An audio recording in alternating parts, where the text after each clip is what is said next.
Are you serious about art? Do you want to make your passion into what you actually do for a living? This is the video. And you may look at my subscriber count, you may look at my view counts and go, yeah, no, hard pass. But YouTube gave you this video for a reason. And the reason why YouTube gave you this video is because the honest truth is you can't learn much from somebody who's 6 steps ahead of you. You need to learn from somebody who's 2, maybe 3 steps ahead of you. And let me tell you, I have found a way to consistently make a living for me and my wife and my 5 kids since I graduated college all the way back in 2013. How do you do this? I'm gonna get into that in a second, but let me tell you a little bit about my background so you can kind of sort of trust. You know, the internet's a weird place. You just see random people online and you're like, hey, what is this person about? I'm Robert Monroe. I come from a family of engineers and my whole family is super technical. They're super smart, they're super successful, but it's all in this very, A, B, C, D, logical calculating way. I was attracted to doing music first because I love to play, but second because of the challenge. It's not that way. It's not that type of industry. You can be literally the #1 best person at what you do and still not make any money, not go anywhere. That's kind of insane. In many other fields, you just prove yourself academically and you're set. But music, it's very, very different. So let's kind of get into what I did and why that might mean that you can listen to me. I decided, hey, music sounds like a lot of fun. I love to do it. It also sounds like a challenge. So I first went to college for music. Do I recommend going to college for music? Sort of. What do I mean by that? I chose college because I had no clue about any other paths. Again, we're talking when I was making that decision, YouTube literally just existed. So I had no real digital tools to guide my journey. I had no ChatGPT to be like, what is the best pathway to be successful in music? More on that later. But I just was like, okay, I want to do music. Everybody's like, go to college. All my siblings went to college. I'll just go to college. In many ways, that was a beautiful thing because it gave me the time to experiment, to learn, whatever. But this is what happened during college. I started gigging out and I started being in the real world, if you will. It was a college town, so it's a bit artificial, but you get the idea. Now, why does this matter? That's the first kind of nugget that I will give you. The more you can approach the real world, the more success you will have in music.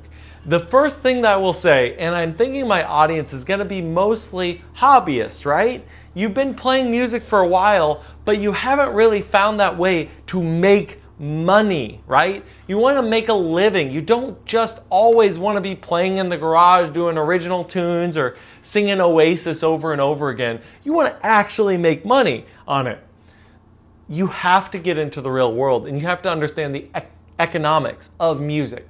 Ultimately, music is kind of this weird thing between like a luxury good and an atmosphere, if that makes any sense. So in one sense, it's about status. So when you play for somebody and you give them that appearance of status, what you're doing is so amazing, so incredible. It elevates the event. You can charge a pretty penny.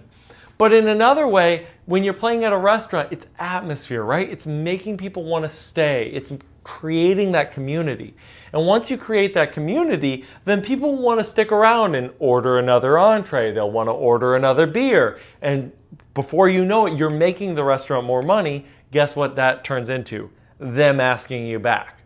Okay, that's getting too far down the realm of actual economics. Let's talk about really quick actionable things you can do no matter when you are in your music career to be more successful and really get where you want to be.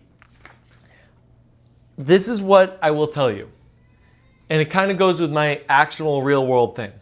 The very, very first thing you have to understand is you have to take a good hard look in the mirror and realize that nobody actually cares how fast you play. Nobody cares how technical you are. Nobody cares about any of that stuff if you can't show up on time, wearing the thing you're dressed wearing, knowing the music that you said that you would know. At the end of the day, professionalism, number one on my list. And why does that matter?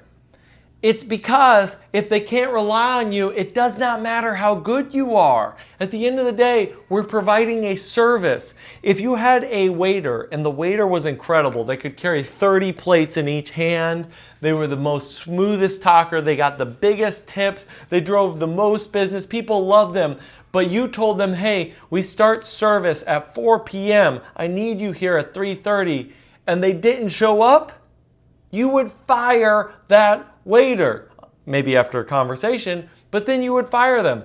It's the same with music. And the honest truth is there are so many people dying for that first chance.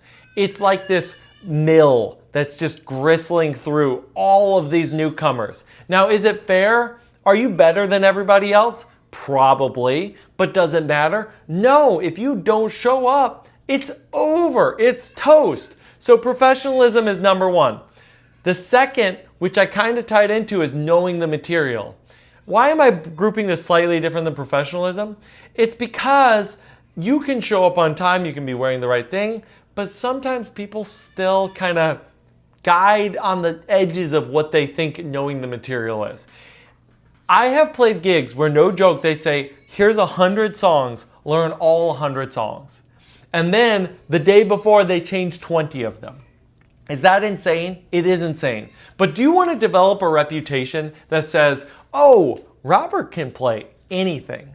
And the answer is yes, yes you do, because that reputation is going to be what pays the bills.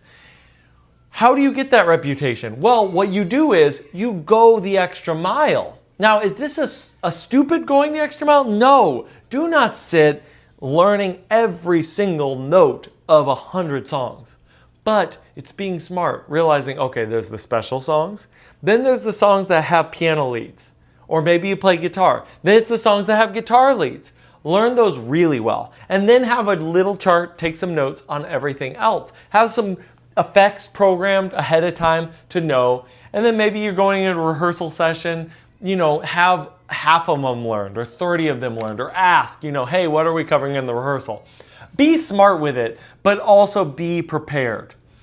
The third thing, which I kind of already mentioned, is your reputation is your asking price.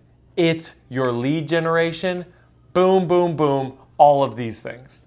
So, how do you build that? What you do is you basically position yourself to be the professional, to show up on time, to go the extra mile. And that's going to start building up that reputation. What do I mean by going the extra mile? It could be learning the tunes a little bit more than everybody else. It could be learning other people's parts so you can help them. It could be just showing up a little bit early and helping people set in. Now, do you always have to do that? Every gig, do you have to be like doing things that you weren't technically paid for? No, not necessarily. But again, you gotta be hungry. At the beginning, you got to be hungry. Otherwise, you're just not going to make it. The competition is too fierce. And you may go, well, they're all incompetent. It doesn't matter. Incompetent in showing up and being cheaper than you means that they're already winning, even if you've got more to offer.